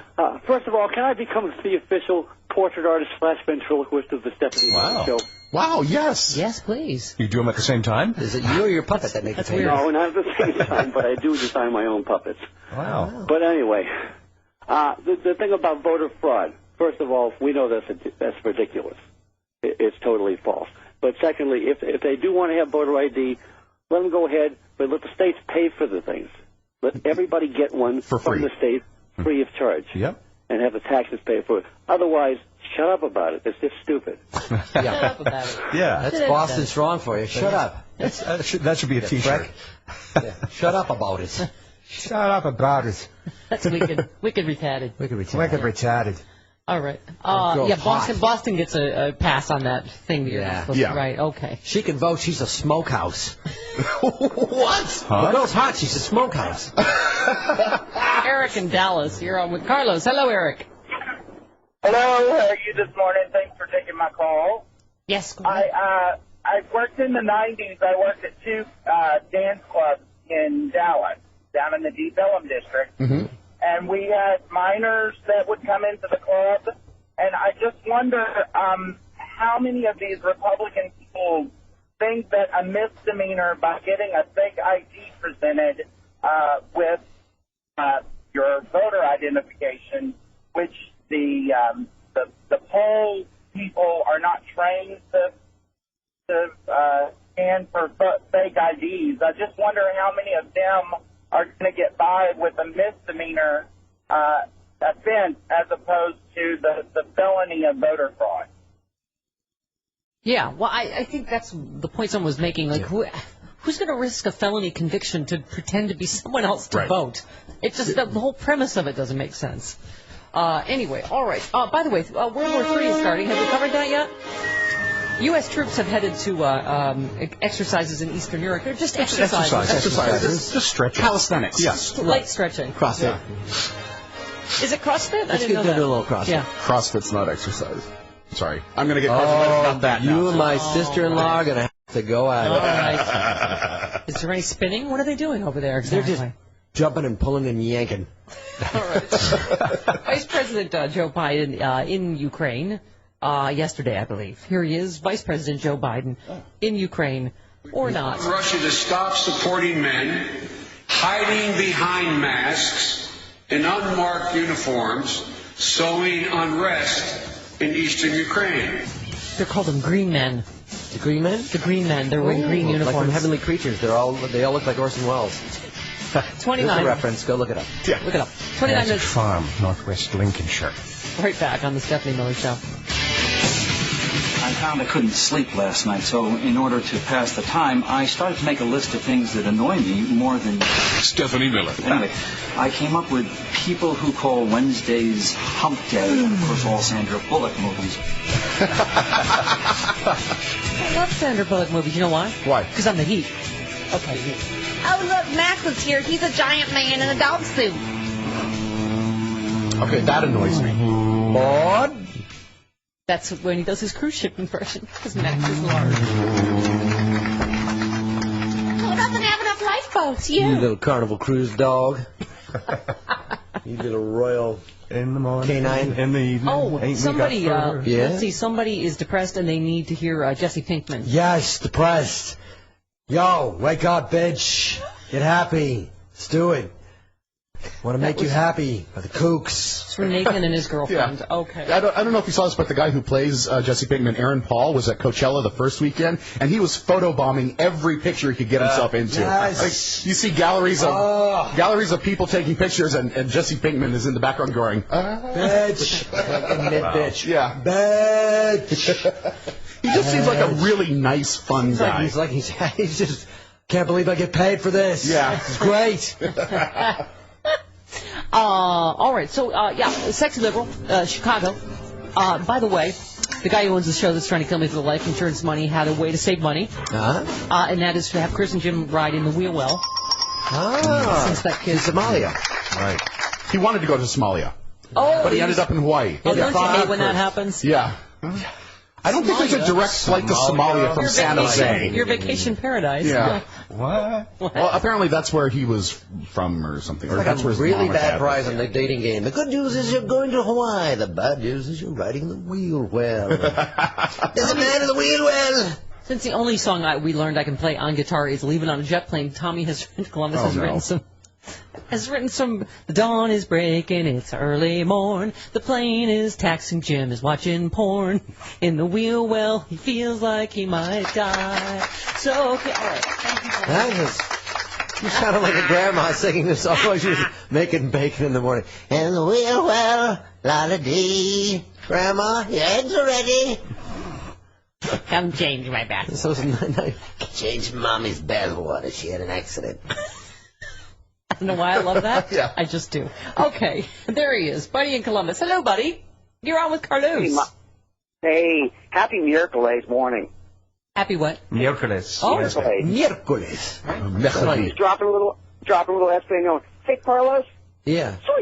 Say, Carlos, Gabriel Garcia Marquez is muerto. Sí, Gabriel García. No. Sí, The greatest writer of the best book ever. Which? Hey, Mom, back on this on voter fraud. Yes. I have done election protection work in Ohio for years now. Right. It is a crime that doesn't happen. You cannot vote twice. You know, once you vote, you sign in, they give you a little sticker, that's it, you're done.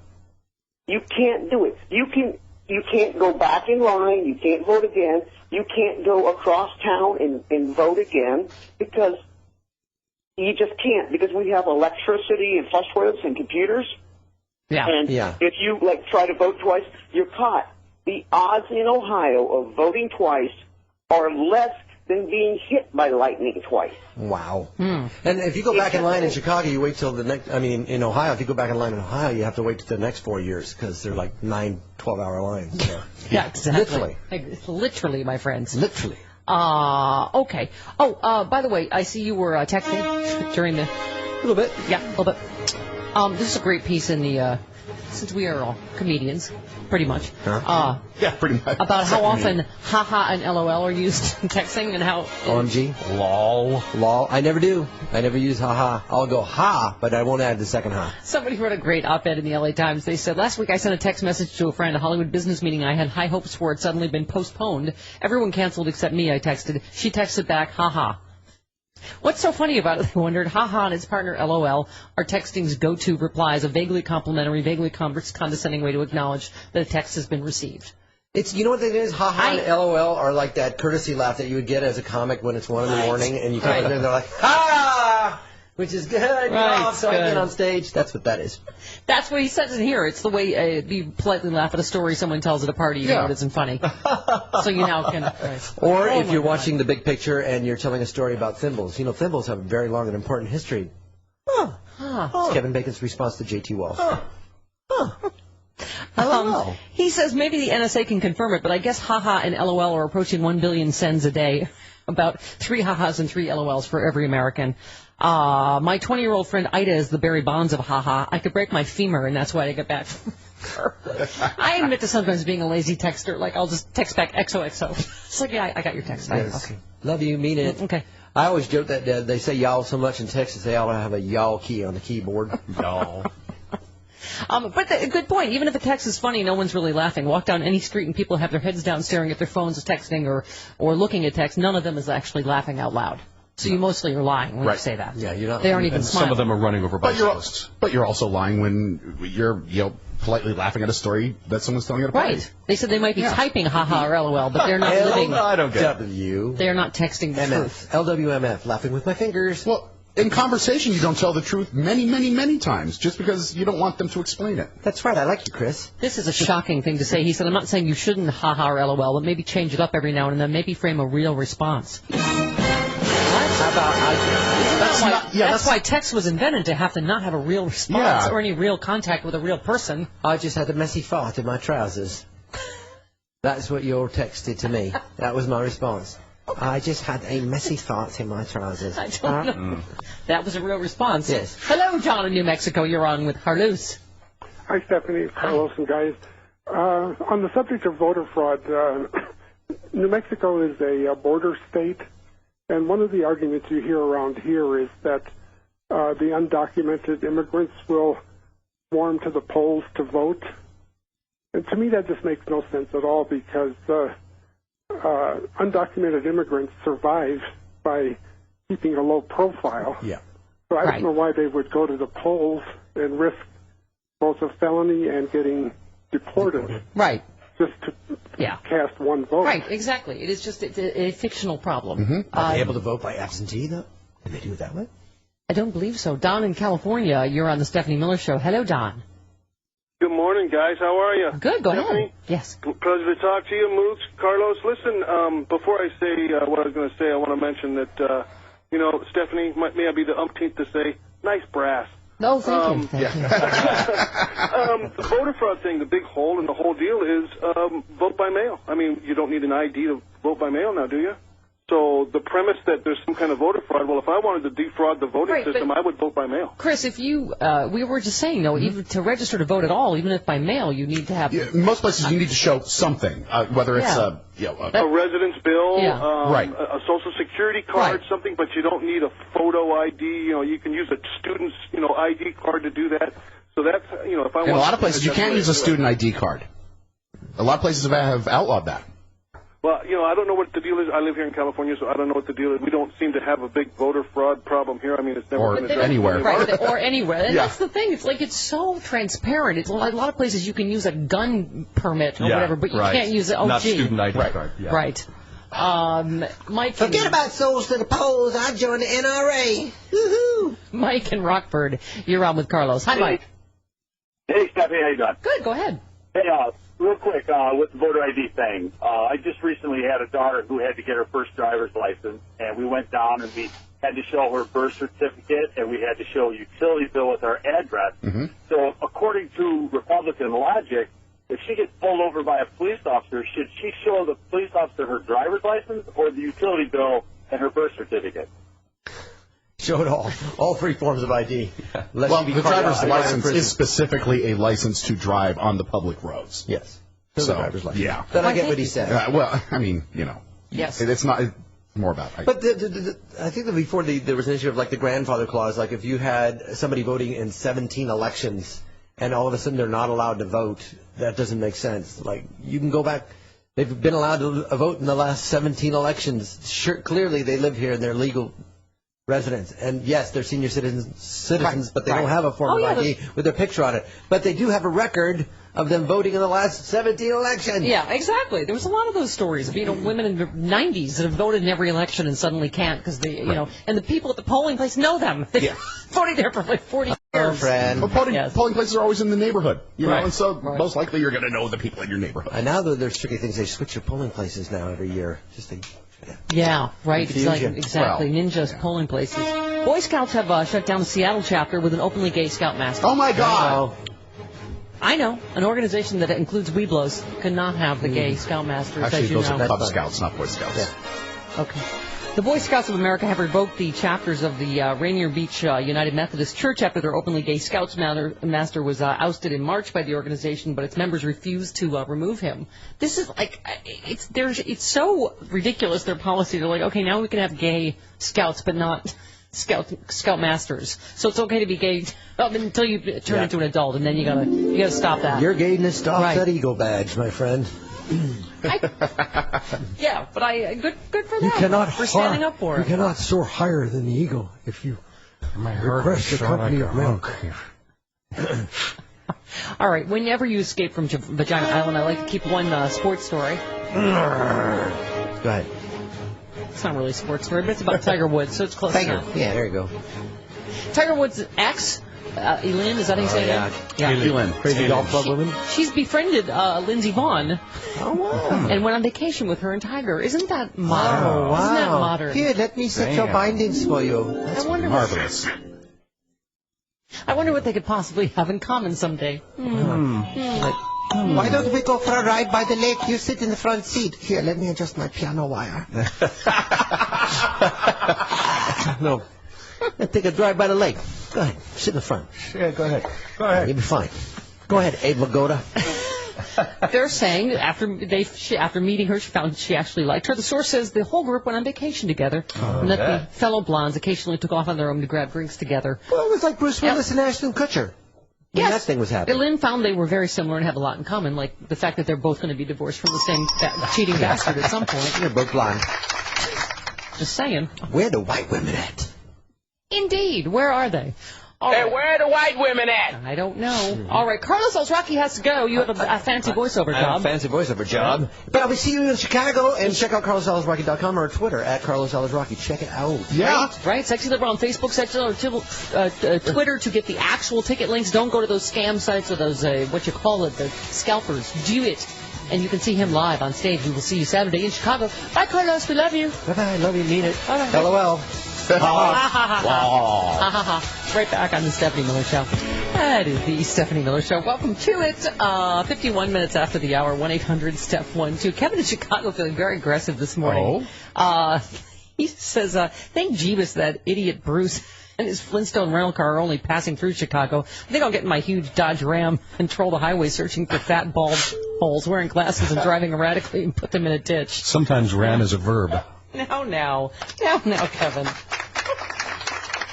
Oh, this is beautiful. Tommy wrote the song about you and Jim traveling in the wheel well to Chicago. Because the Moogs will be freezing on a jet plane. I don't think they'll be back again. Oh, Chris, it's time to go.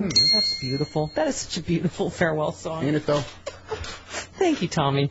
All right. Hey, everybody, look alive. World War III. What was I saying? All right. Joe Biden. Oh, as we were saying, the troops are just exercising.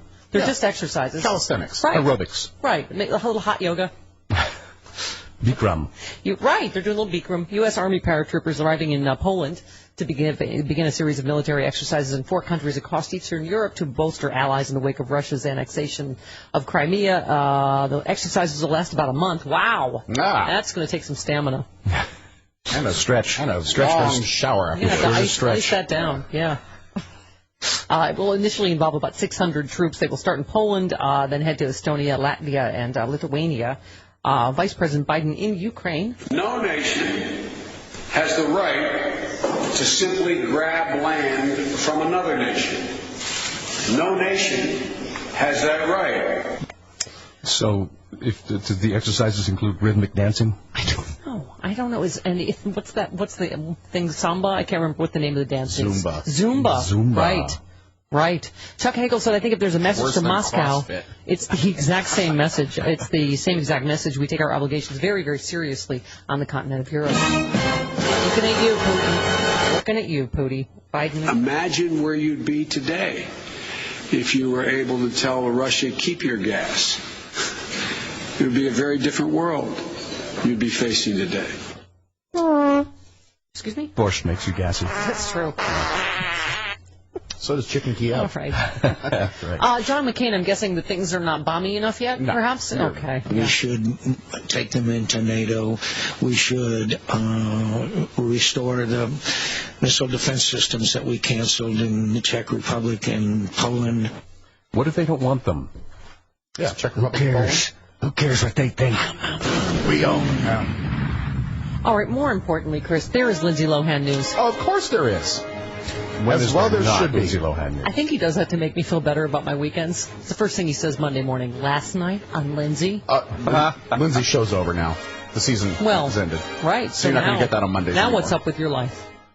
You've only got people pulling people's weaves on. Yeah, you on, still got Real Housewives of Atlanta. 2 more episodes of the Real Housewives of Atlanta reunion. All right. There's something to live for. Absolutely. Wow. Gawker brings us the news, Chris. Is Lindsay Lohan really drinking again? Did she actually have a miscarriage?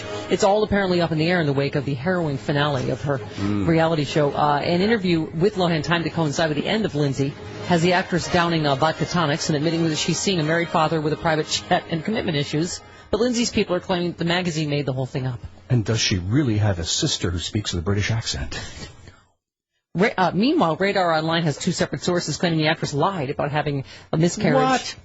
The series finale bombshell of Lindsay to cover up for the time she was late and unreliable during the filming of the show. The source points to Lindsay's alleged smoking and drinking during the show as signs that she was not really. She was always with a cigarette. Always with a cigarette. And she claims she only had to drink once. Did you buy the miscarriage story? You know, if she had a miscarriage, I'm sorry. I know it's awful. It's an awful thing. But you find her to be unreliable in some ways? When you show up 4 hours late to things, right? Absolutely. Right. Gwyneth Paltrow's company, positively inspiring company, Goop. Makes negative money. Gawker says actress guru collection of abdominal muscles, Gwyneth Paltrow, works through a split with her husband, Chris Martin. Her aspirational lifestyle brand appears to... What is that? Is that just a load of... You need an aspirational lifestyle brand. That's what I need.